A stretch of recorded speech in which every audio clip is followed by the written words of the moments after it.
We had an interesting morning with many different topics, and this afternoon we have also some promising topics. My name is Doreen Schäfer and I will moderate this webinar. Right next to me is Issac from our company with Elektronik. He is a product definition engineer and he will be joined by our colleague, which you can see next to us on the screen. His name is Sashil Bhatta from Infineon. Thanks to both of you for doing this presentation called Revolutionizing Energy Systems with Modular Multilevel Converters. The stage is yours. Have a lot of fun. Thanks, Doreen. Okay. Today we are actually presenting about a topic which is called modular converters. Nowadays, these modular converters are more and more seen in applications where batteries are used for high voltages. The modular converters are actually helping in breaking down the whole converter into small voltage levels in terms of blocks, so that we can easily handle the power at individual cell level, and it's also giving a benefit in terms of reducing the number of cells. So how we are doing this today is only showing a mock-up here with the 4 slave boards in it. Every slave board is actually a buck or boost converter, as it is shown on the block diagram. On top here, you could see this slave board 1, which is actually a converter, which is converting the cell voltage to a DC bus voltage. And the cell voltages are typically, we are using this LFP kind of cells, which could go between 2.7 to 4.1 with a nominal voltage of around 3 volt. And these converters are actually scaling up these cell voltages up to 8 or 15 volt. Why this voltage varying is because to handle the power distribution between all different slave boards, thereby you can control the power at the end. We have three boards on. We have 4 boards on this small prototype, which is actually designed to produce 48 volt output at the end. So when the cell voltages are at its nominal level, which is 3.2 volt, we can expect at least 12 volt from each module, which are connected in series by using the master control board, where the master control board is also having a controller, which is actually monitoring the voltages across the cells as well as the voltage across the each power module, and thereby it is controlling the power and voltage as well as current that could be passed through each slave board. So that's how the overall architecture looks like. You have 4 boards, every board with a DC-DC converter, a small control circuit to operate the converter, and we have 1 master board. And having this, you could actually equip such a small module on top of the cell itself. Thereby, you can connect all these cells in series or parallel configuration, the way it is expected so. And you could actually generate the output voltages as you decide, depending on the number of slave boards you have. And these converters, what we designed here, they operate in both CC and CV mode, so that you can charge the batteries when you have applied a 48 volt charger connected across it.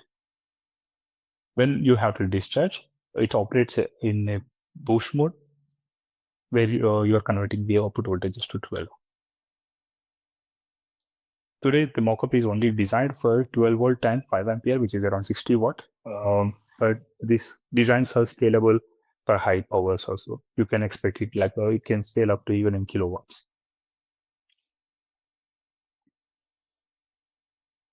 So when we jump deep dive into this small power boards, what we was explaining a minute ago, today we designed it to operate it more than 60 watt also.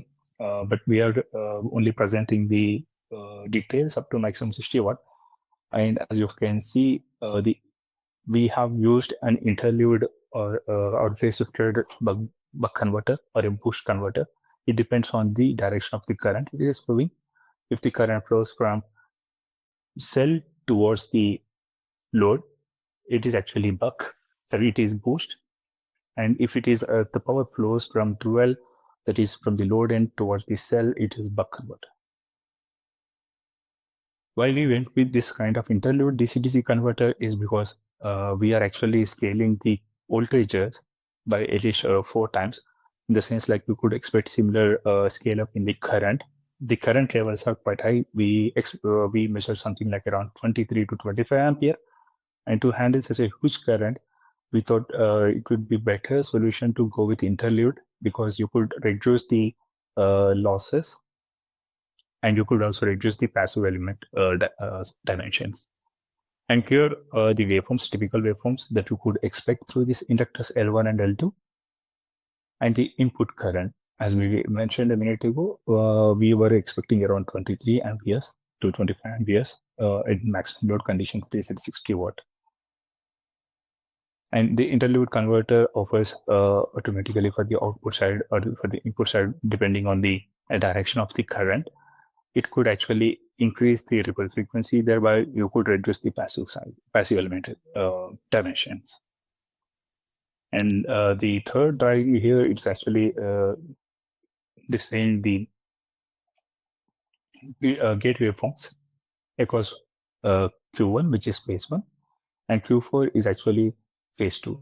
So we just showed here the two PWM signals from each phase, and you could see like they are out of phase by 80 degrees, 180 degrees.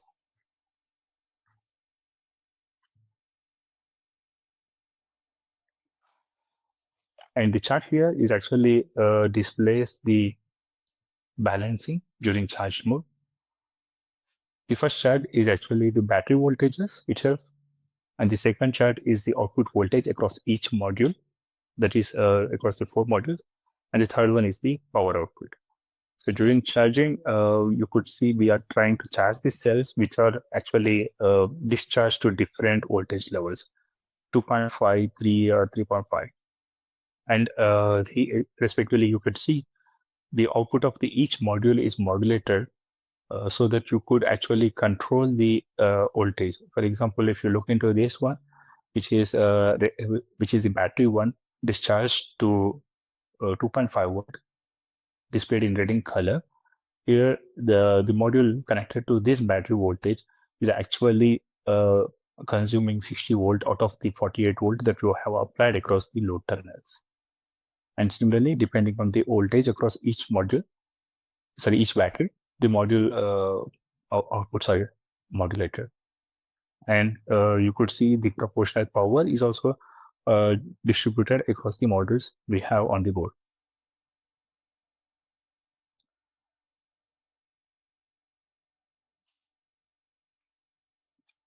And this is our high-level block diagram, how it looks like. It's not a high-level block diagram, but you could consider like the schematic of a slave board, where the input is actually, or the cells are connected with an EMI filter to address the conduction and radiator emission requirements. Then following it, we have a protection switch to protect the cells from abnormal conditions or any failure in the load or in the module itself. And we also have inductors, which are actually playing the role of energy storage elements. And we have 2 half bridges, which are interlude. And at the end, we have a couple of current sensors to measure the input and output current and passive elements. We also have a provision here, which is actually we called as a passive balancing circuit. In the sense, when you want to discharge, if we have to distribute the equal voltage across all modules on the bus end, then you could also control it to some extent by using this passive balancing circuit. Today, we haven't used it in our prototype because of the power losses that you can expect in the series elements and as well as in MOSFET itself.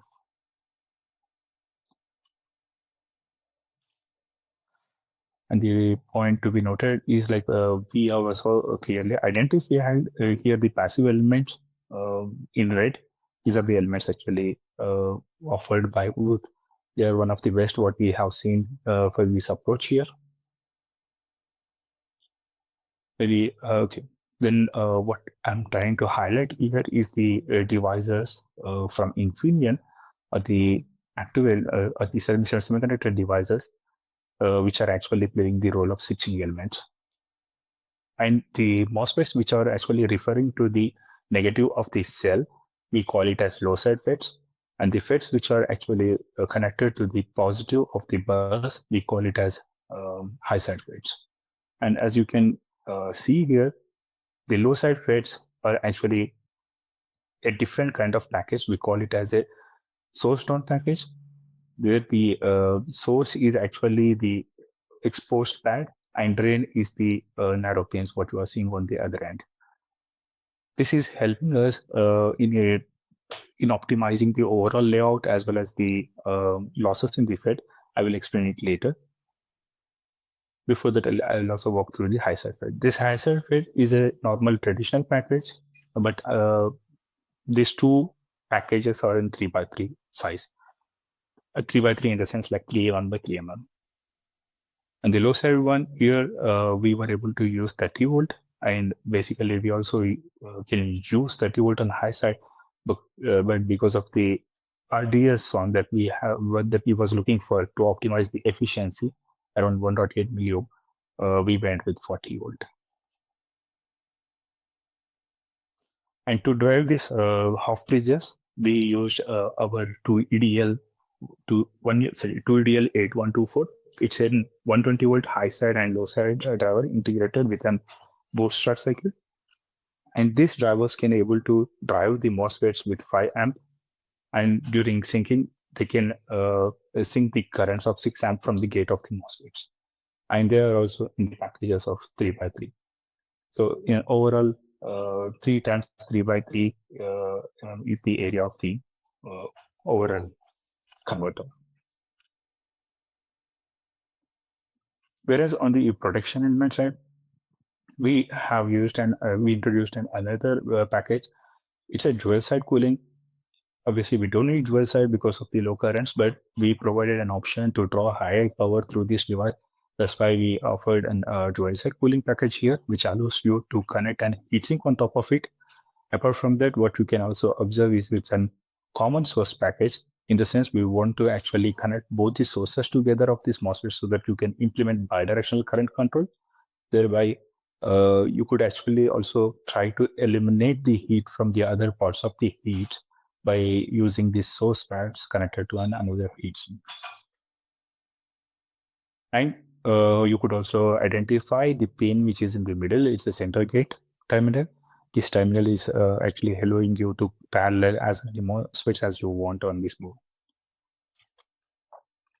We do have introduced here our Hall sensors on this board, which can handle quite high currents up to even 150 amperes to 250 amperes based on the part that you are selecting out of the portfolio.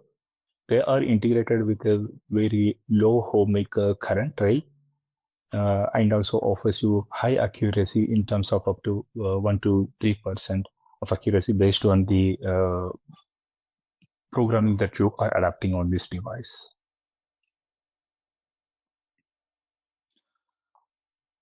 And here we are having the efficiency results.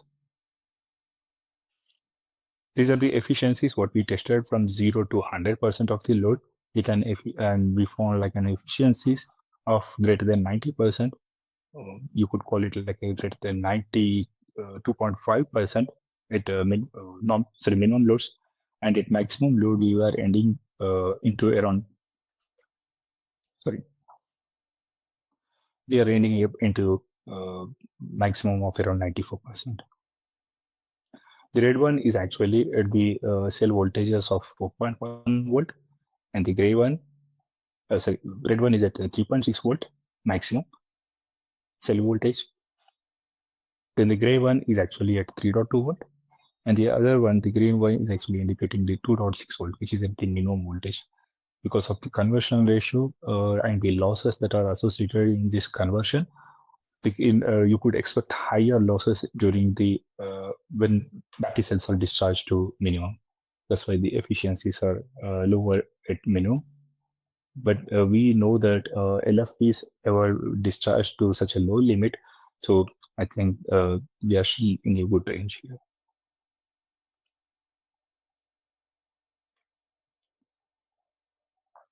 And these are the efficiencies in discharge mode, whereas the other one, what we have walked through, was in charge mode.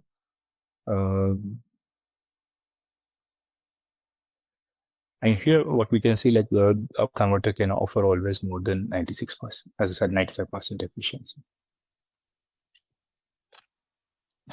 Here, I'll hand over it to Isaac to walk through the rest of the slides. Yeah, thank you, Sushil, for the introduction.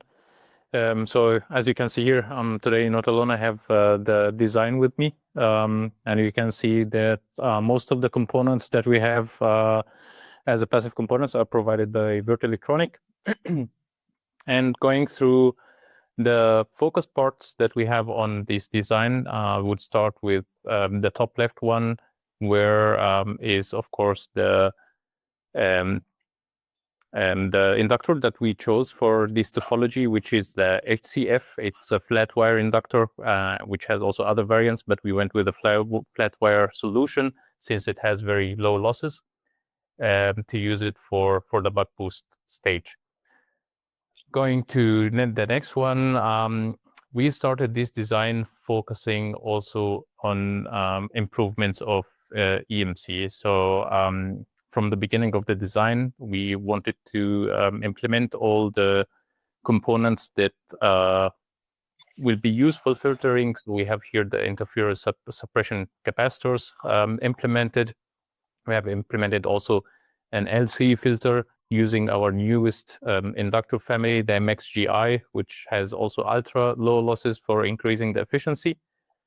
We have used also our fixed step-down regulator module, the Magic FDSM, for providing the digital components with a 3.3 volt constant voltage, and also for COM mode noise attenuation, we have used our nanocrystalline COM mode chokes, the CMB-NC. And what is also important when we are talking about batteries, we have also our BMS family, which offers a very good isolation to the communication lines between the batteries and the microcontroller, which has been implemented as well in this, which has also the advantage of having COM mode chokes integrated in the BMS transformer, and it offers a very small size and form factor for implementing it in BMS applications. For decreasing the data line COM mode noise, we have used also the SL3 COM mode line filter. And on the slave board, we are monitoring the temperature 2 times. One time is on the PCB itself to monitor the temperature if there is any increase. And also, as you can see here, we have the cables that connects directly to the battery cells to monitor the temperature of the battery. Going next, of course, all the connections, whether to the main board or to the battery, are provided by Würth Elektronik. For stabilizing the voltage, we have used with the aluminum polymer capacitors, which has also a big advantage compared to the electrolytic ones, that has more temperature stability and also doesn't get affected that much over time, since it's using a solid dielectric instead of liquid ones. For suppressing differential mode noise, we have also used the CBF, the EMI suppression for ripe beads, in combination with capacitors to also suppress more COM mode noise that can, or COM mode and differential mode noise that can happen in during the buck boost switching. So Sushil, if you go to the next slide, please. Yeah, we can see here also from the layout part, we have made sure that we meet also these requirements for the layout to be to meet the EMC compliance. So for the boards, as you can see here, there are 6 layers for the slave board, and don't wonder that you see 2 boards on each. That's actually the assembly part. So we have the top board and bottom board, and then the 2 small ones on the top. These are the temperature sensors that will be then broken down from the PCB and then attached directly to the battery.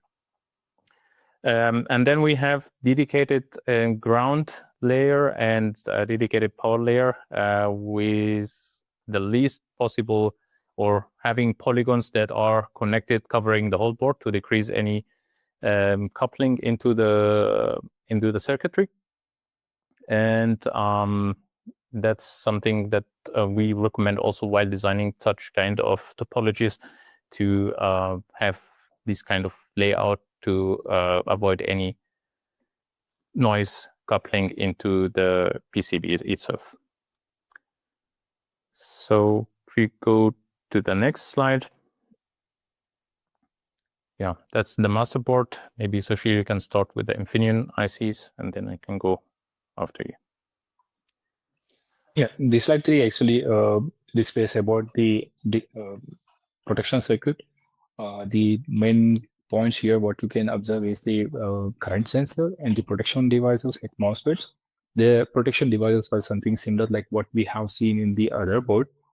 Sorry for the typo here. They are actually 80-volt devices which are used to protect across 48-volt output.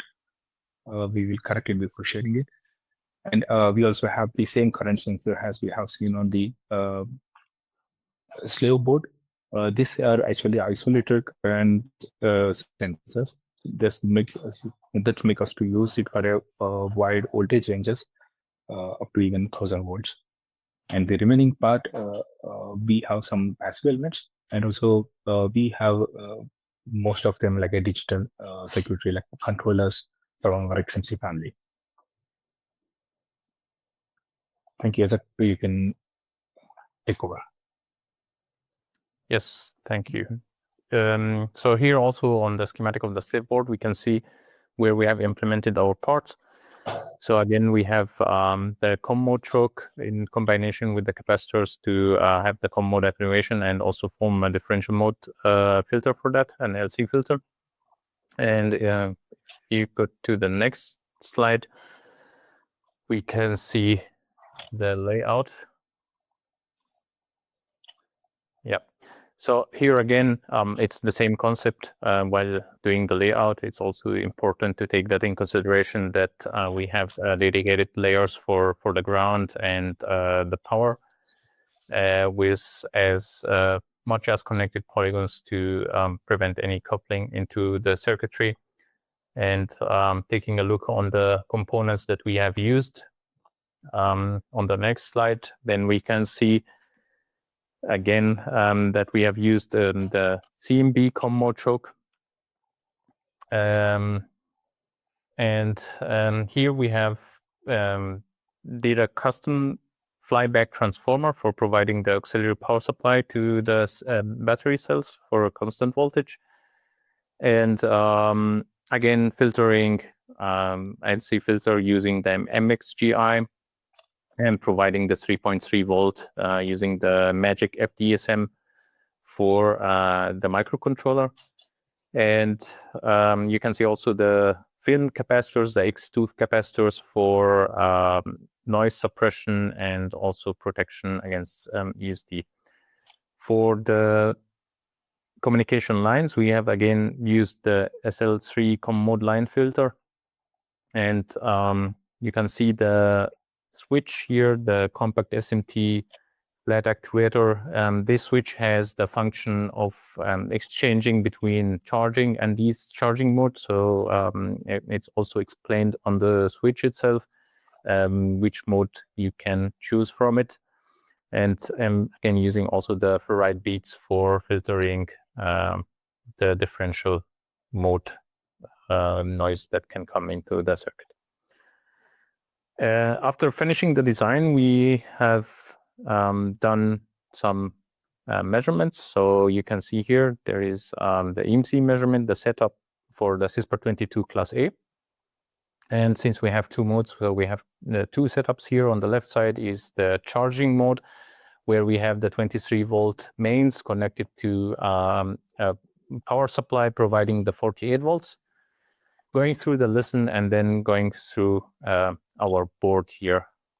For the discharging mode, then the direction would be in the discharging of the batteries. So we have, instead of the main supply or the 48 volts, the resistive load. And looking at the pictures of the setup itself, you can see on the next slide how the setup has been done. So you see the batteries attached directly to each slave board, and all the measurements with the distances are mentioned here for the charge and discharge mode. Checking the results. So for the very first iteration for this board, we see very good results. So we can see here for the charging mode at the maximum load, we have at least at 200 kilohertz 10 dB. Of course, there are things that we can improve from the layout or from also the filtering, but that's very acceptable first result for a CE measurement. Also for the discharging mode, if we take a look on the results, they look pretty nice. So we have also a nice margin during the whole frequency range. And as I said, that's our first iteration of the board. We can also look into further attenuation of the noise happening here. So if you need more information, you have also the link attached in the webinar. Feel free to contact us to get more information about the implementation of this board. So I will hand it over back to Sushil to give you a summary about the design and all the benefits we are getting from it. Thank you.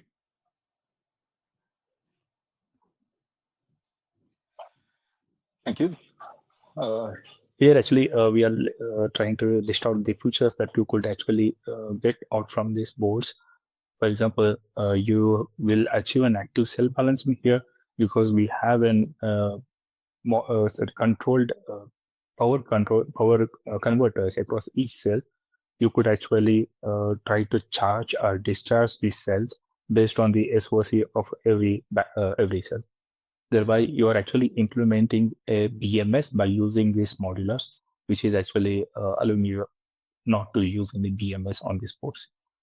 And it's a modular solution, as we have already seen, and it allows us to even scale up for higher voltages and by using different voltage modules, or you could actually use more number of modules to scale up the voltage. For example, we demonstrated here for 48, but you could also implement it for 250 volt or even 300.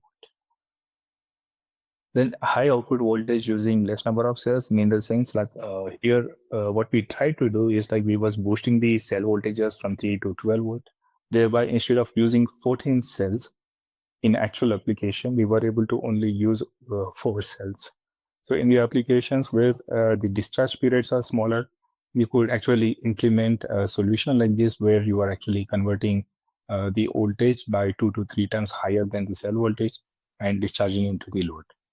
In case of the applications where you are actually discharging at the same rate as cells are designed, but you only have to control the voltage to the cell voltage limits, then you could be optimizing the overall solution to half of this size.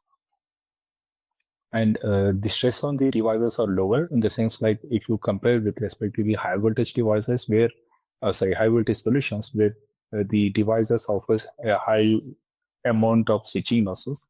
Here, actually, we distributed the switching losses all over the modules. And we are using since low ohmic devices with low charges in it. They could also stress lower these devices in terms of overall solution. And further, we have displayed up to 94% of efficiency. but there is a lot of scope to improvise this solution, which allows you to get higher than 95% efficiency. And it also improves the reliability in the sense like use of less number of cells would also leading to less chances of failure of the overall system. And it also helps you in bypassing one of the module. For example, in the block diagram, if you can recollect, we have a FET connected across the each module, which is actually bypassing and disconnecting from the whole system. Thereby, you can make use of rest of the modules to continue the power flow without fail. And the benefits we have already discussed, like you have the less voltage stress on the device, harmonic distortion is low, which is also shown on the EMI results, and it has a inherent redundancy. Like as I explained, you could actually bypass and disconnect a module by using the digital control, and you could actually run the system without power loss.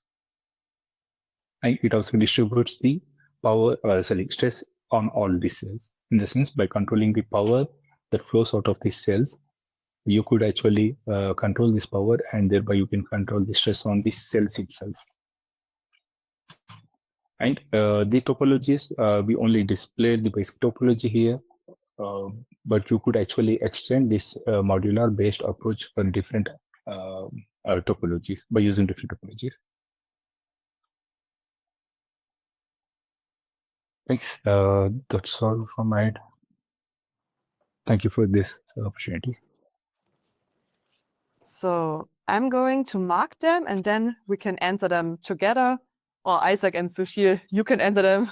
I will ask you the questions. So let's start with the first question. Which topology would you recommend for win between 14.8 to 16.8 VDC, WOW 24, YDC 5A? Do you have step-up converters? No, I can read it. The topology, you could still use this interleaved buck boost if you don't need any isolation. But you only have to scale up the voltage rating of the devices that are on this board. The rest of the circuits, actually, they can handle higher voltages too, like 24 volt, if you want to use this prototype. And it allows you to scale up the voltage. Perfect. Thank you very much for answering this question. So let's move on to the next one. This one is from Herbert. Do I have to use ferrite beads for filtering? Okay, I think that's for me to answer. So for filtering, it's not necessarily a requirement to use ferrite beads. I mean, if you are using a common mode choke, then we have also on the common mode choke some mismatching, which provides some leakage inductance that can be used as a differential filter. But during the design phase, I highly recommend using or at least making a footprint for some ferrite beads in case there are any issues happening after the testing, and then there wouldn't be a redesign needed. Perfect. Thank you very much for that answer. Also, I think there's a follow-up question. The next one, how are Infineon FETs optimizing the efficiency of the power conversion?